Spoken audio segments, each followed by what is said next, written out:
अचानक डाउन होगा। कोरोना को कंट्रोल करने के लिए सबसे जरूरी है तो वैक्सीनेशन। 1 मई से सबको वैक्सीनेशन लगना चालू हो जाएगा। लेकिन इस वैक्सीन की समस्या ये है कि हर गली मोहल्ले तक पहुंचाने की समस्या है, ट्रांसपोर्टेशन के लिए, क्योंकि ये जो किट है इस किट में कैसे ले जाया जाए। तो भाई साहब एक बात नहीं समझ में आता है, जितने पैरामेडिकल स्टाफ है इन्हें मोहल्ले तक में डिस्ट्रीब्यूट कीजिए और आपको वैक्सीन इन्हें पहुंचाने की जरूरत नहीं है। भारत सरकार को चाहिए कि जितने शहर है, हर शहर में आइसक्रीम की छोटी छोटी फैक्ट्री लगी रहती है जहां आइसक्रीम बनता है, वहां आइसक्रीम वालों को कांटेक्ट करे, वहां एक अधिकारी बैठाए भारत सरकार और उस आइसक्रीम वाले को पूरी वैक्सीन दे दे और उन्हें बताए कि भाई जो तुम्हारा ये बर्फ वाला ठेला होता है ना, इसमें भी उतने टेम्परेचर होता है जितना टेम्परेचर चाहिए आपके ये वैक्सीन को।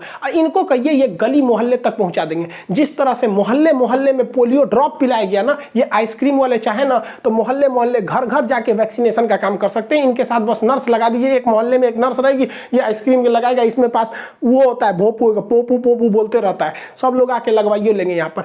अब बताइए गर्मी का दिन आ रहा है, ये बेचारे उम्मीद में थे कि हमारा रोजगार मिलेगा, तो भारत सरकार इनका रोजगार भी नहीं ले सकती। इनसे सहयोग लीजिए और इनको जो दिहाड़ी के हिसाब से जो सैलरी बनता है वो हिसाब से दे दीजिए, इनका रोजगार भी नहीं जाएगा। इससे क्या है कि हमारा देश और देशवासी दोनों खुश रहेंगे। हमें रोजगार बहुत चला गया लोगों का यहाँ पर, तो गवर्नमेंट सोच रही कि हम कैसे ले जाएंगे गली गली तक वैक्सीनेशन को, कैसे ले जाएंगे। आप देखिए ना, भारत जुगाड़ का देश है, यहाँ जुगाड़ पे पूरा देश टिका है। जो यहाँ का जुगाड़ नहीं सीखा वो क्या सीखा। जब तक दवाई नहीं तब तक ढिलाई नहीं। अपने हाथों को बार बार अच्छे से धोते रहिए।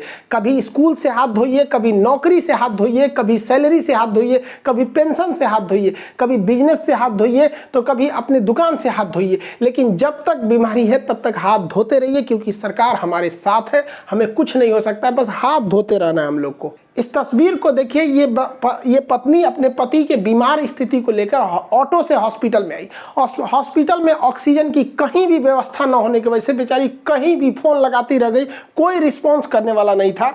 और यहाँ पर इतनी बुरी स्थिति हो गई कि जब इसके पति का सांस रुकने लगा तो ये बेचारी महिला अपने मुंह से पति को सांस देती रही ताकि उसके फेफड़े में सांस पहुंचाया जा सके, लेकिन यह सिस्टम के आगे हार गई और अपने पति को नहीं बचा पाई। इस महिला के लिए इससे बड़ा दुख की बात क्या हो सकता है कि उसके गोद में उसके पति ने दम तोड़ दिया।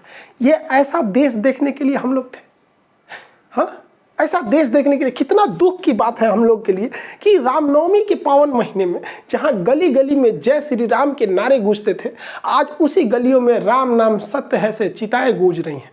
रमजान के मुकद्दस महीने में जब लोग खरीदारी करने ईद की खुशियों से निकलते थे, आज वही लोग ईद के कपड़े नहीं बल्कि कफन खरीदने के लिए निकल रहे हैं। हम सब बहुत लड़ा करते थे हिंदू मुस्लिम के लिए, आज न हिंदू खतरे में है न मुसलमान खतरे में, ये दोनों खतरे के बाहर आ गए हैं। लेकिन अफसोस की बात है ये दोनों सांस नहीं ले पा रहे हैं। गुजर रही है जिंदगी एक ऐसे मुकाम से, अपने ही दूर हो रहे हैं जरा सी जुकाम से। सारी कायनात में एक कातिल बीमारी की हवा हो गई, वक्त ने ऐसा सितम ढाया कि दूरियां ही अब दवा हो गई। आप सभी से हाथ जोड़कर निवेदन है कि केवल 15 से 20 मई तक अपने आप को बचा के रखिए। उसके बाद ये सेकेंड वेव धीरे धीरे डिक्लाइन होगा और फिर से भारत वैसे ही मुस्कुराएगा। लेकिन थोड़ा सा होता है क्या है कि बुरा वक्त बड़ा देर से कटता है, लेकिन क्या कीजिएगा, रात कितनी भी बड़ी हो, सुबेरे होने से नहीं रोक सकती है। मिलेंगे नेक्स्ट क्लास में। जय हिंद।